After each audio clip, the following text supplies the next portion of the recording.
पहले मैं आप सभी को नए वर्ष की शुभकामनाएं देना चाहता हूं और आज मैं हार्ट हेल्थ के लिए आपका न्यू ईयर रेजोल्यूशन क्या हो ये आज मैं आपको कुछ कहना चाहता हूं।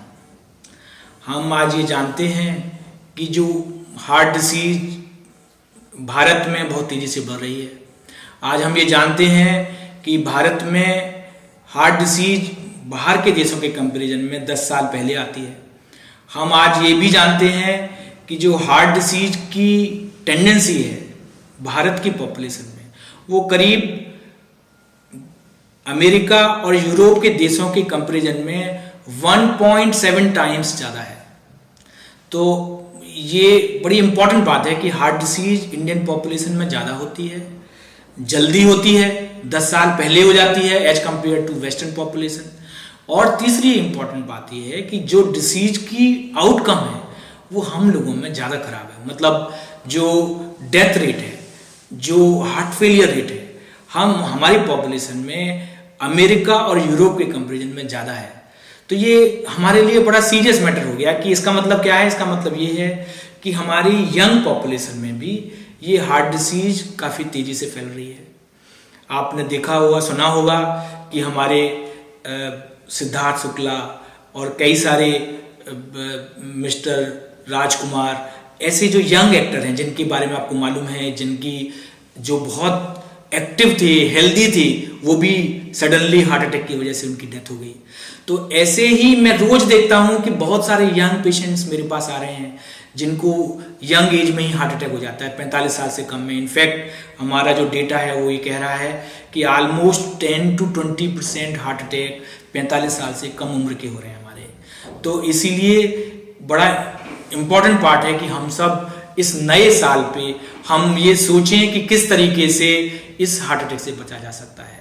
तो जो मेन कारण है इंडियन पॉपुलेशन में जल्दी हार्ट अटैक होने के, वो हमारी मेन जो कारण है वो लाइफ स्टाइल है। लाइफ स्टाइल मीन्स कि हम लोग कम एक्टिव हैं, एक्सरसाइज नहीं करते, स्मोकिंग फ्रीक्वेंसी ज़्यादा है, हम लोगों का साल्ट इंटेक ज़्यादा है, हम लोगों का शुगर इंटेक ज़्यादा है। तो इसलिए हम लोगों में डायबिटीज भी ज़्यादा है। तो हम लोगों को क्या करना चाहिए? तो हमारे लिए बड़ा ज़रूरी है कि हम आज से ये प्रण लें कि हम एक हफ्ते में कम से कम 150 मिनट वॉक करेंगे। ये बहुत मैंडेटरी है कि एक हफ्ते में, ये कोई ज़्यादा नहीं है। तो जो मिनिमम रिक्वायर्ड है वो 150 मिनट एक हफ्ते में। तो 150 से 300 मिनट आपको एक हफ्ते में करना चाहिए। तो 150 कम से कम, ज़्यादा से ज़्यादा जितना कर पाए उतना अच्छा आपके लिए।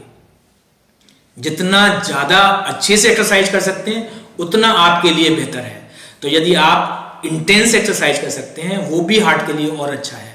तो एक पार्ट जरूरी है जो मैं चाहता हूं कि from this new year you should start walking, you should start exercising and be very active. तो पहला इंपॉर्टेंट पार्ट है, क्योंकि ये हम जानते हैं कि इस एक्टिविटी लेवल बढ़ाने से heart disease, sugar and blood pressure, ये तीनों जो बहुत इंपॉर्टेंट है हमारे लिए, हमारी बीमारी बनाने के लिए, उनकी जो लेवल है वो 30% डाउन हो जाता है। तो ये बड़ा इंपॉर्टेंट है। दूसरा इंपॉर्टेंट पार्ट है हमारा कि भाई हम डाइट को कंट्रोल करें। तो हमारी डाइट में हम क्या करें? तो जो सबसे इंपॉर्टेंट चीज जो अभी हम लोगों ने रिसर्च में पाई है वो ये कि अपनी शुगर इंटेक को कम करें। तो सबसे इंपॉर्टेंट है कि अपने जो भी शुगरी सॉल्यूशंस हैं, चाहे वो कोल्ड ड्रिंक्स हैं, चाहे वो सॉसेज हैं, चाहे वो मिठाइयाँ हैं, चाहे वो शुगर्स हैं, तो कोई भी रिफाइंड शुगर वाली चीज़ें, स्पेशली रिफाइंड शुगर वाली चीज़ें हम बिल्कुल मिनिमाइज करें। तो शुगर इंटेक यदि हम कम करेंगे तो अपने आप को हम हेल्दी रख पाएंगे, अपने वेट को कंट्रोल कर पाएंगे।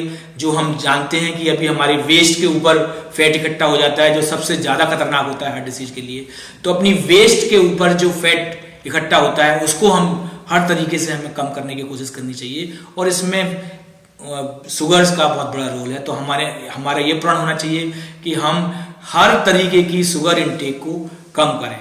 तीसरा प्रण क्या होना चाहिए? तीसरा प्रण ये होना चाहिए कि हमारा जो नमक का इंटेक है, नॉर्मली हमने देखा है कि जो एवरेज इंडियन का जो नमक का इंटेक है वो 5 ग्राम से ज़्यादा होता है। 5 से 7 ग्राम है, तो इस इनटेक को हमें कम करके 2.5 ग्राम पे लाना है। तो हमारा जो टोटल नमक का इनटेक है वो 2.5 ग्राम तक आना चाहिए ये पर डे। तो ये हमें कोशिश करना चाहिए कि जिसमें भी नमक ज़्यादा जिसमें नमकीन चीज़ें हैं, जैसे आपके नमकीन है, अचार है, पापड़ है, चटनी है, जो एक्स्ट्रा नमक आप डालते हैं, उन सब चीज़ों को आप अवॉइड करिए। कोई भी बहुत नमक वाली चीज़ें हैं, कोशिश करिए कि आप जितना कम से कम कर पाएँ। तो ये तीसरा आपका रेजोल्यूशन होना चाहिए कि नमक इंटेक को आप इस नए साल में कम करेंगे। चौथा जो सबसे इम्पॉर्टेंट और बड़ा इम्पॉर्टेंट पार्ट है, जो मैं समझता हूँ कि जिनकी वजह से जो मैंने देखा है कि 80% हार्ट अटैक 45 साल से कम उम्र में स्मोकिंग की वजह से होते हैं। तो मैं यंग पॉपुलेशन को स्पेशली वार्न करना चाहता हूँ कि भाई इस स्मोकिंग को हर हाल में रोकिए, क्योंकि ये आपके लिए पॉइजन है। It is not only causes heart disease, it causes cancers, so many all other problems, acidity, peptic ulcers, so many other problems. तो I think smoking should be absolutely no. तो आज अपने नए साल में चौथा प्रण ये लीजिए कि आप स्मोकिंग बंद करेंगे। तो आई थिंक ये इम्पॉर्टेंट पार्ट है हेल्दी लाइफ स्टाइल के। ऑफकोर्स 5वां इम्पॉर्टेंट पार्ट है, यदि आप अपने रेगुलर चेक करिए कि आपका बीपी क्या है, क्योंकि ब्लड प्रेशर की डायग्नोसिस किसी सिम्टम से नहीं होती। बीपी की, ब्लड प्रेशर की डायग्नोसिस केवल बीपी चेक करने से होती है। ब्लड प्रेशर चेक करेंगे तभी आपको मालूम पड़ेगा कि आपको बीपी है या नहीं। तो आप ये प्रण लीजिए कि हर साल अपना ब्लड प्रेशर चेक कराएंगे। यदि आप नॉर्मल बीपी भी है तो भी आप हर साल चेक कराएंगे, क्योंकि आपको नहीं मालूम कि कब आपका बीपी बढ़ने लगेगा। ऐसे ही हर साल अपने ब्लड शुगर टेस्ट कराएंगे कि ये डायग्नोस करने के लिए कहीं आपको डायबिटीज डेवलप नहीं हो रही, क्योंकि हम जानते हैं आज कि भारत में करीब 15% यंग पॉपुलेशन को डायबिटीज है, और हम ये भी जानते हैं कि ऑलमोस्ट 60% लोगों को डायबिटीज नहीं है पर प्री डायबिटीज वाली स्टेट में है। प्री डायबिटीज से मतलब ये है कि वो ऐसी स्टेट में है जो डायबिटीज तो नहीं बनी है पर उनके ब्लड शुगर लेवल नॉर्मल भी नहीं है, नॉर्मल से थोड़े ज़्यादा है। तो वो चीज़ भी हम ये आज जानते हैं कि वो डायबिटीज इतनी खतरनाक नहीं है, पर डायबिटीज और नॉर्मल के बीच में उसका खतरा है। तो अपना शुगर चेक कराएंगे।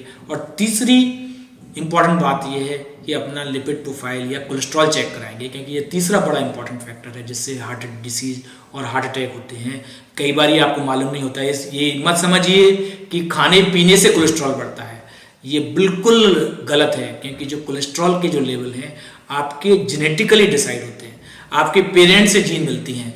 बहुत पतले लोग मैं देखता हूँ, बिल्कुल पतले दुबले, एक्सरसाइज करते हैं, कोलेस्ट्रॉल 300 होता है। बहुत से मोटे लोग होते हैं, हैवी लोग, बहुत खाते पीते हैं, कोलेस्ट्रॉल 150 होता है। तो ये जो कोलेस्ट्रॉल का लेवल है ये ऊपर भगवान ने आपके जीन्स में डाला हुआ है, डिसाइड किया हुआ है। तो इसलिए ये मत सोचिए कि मैं कुछ नहीं खाता हूँ तो इसका मतलब मेरा कोलेस्ट्रॉल नॉर्मल होएगा, ऐसा नहीं होता। तो अपना कोलेस्ट्रॉल चेक कराइए। तो very important part, blood pressure, blood sugar and cholesterol, ये 3 very important factor which you can check, and if they are high तो control them so that you don't develop heart disease. The very important, the new resolution is very, I think take this resolution for your family, because आपकी family आपके लिए बहुत important है। और मैं समझता हूँ जब ये डिसीज होती है वो उस समय होती है जिस समय आप अपनी फैमिली के लिए सबसे इंपॉर्टेंट आदमी हो। तो यदि आप ख्याल करेंगे तो आप अपनी फैमिली का ख्याल करेंगे। और मैं समझता हूँ इस नए साल में यदि आप ये रेजोल्यूशन लेते हैं तो आप हेल्दी लाइफ रख सकते हैं और अपनी हार्ट डिसीज को 80% तक कंट्रोल कर सकते हैं। धन्यवाद।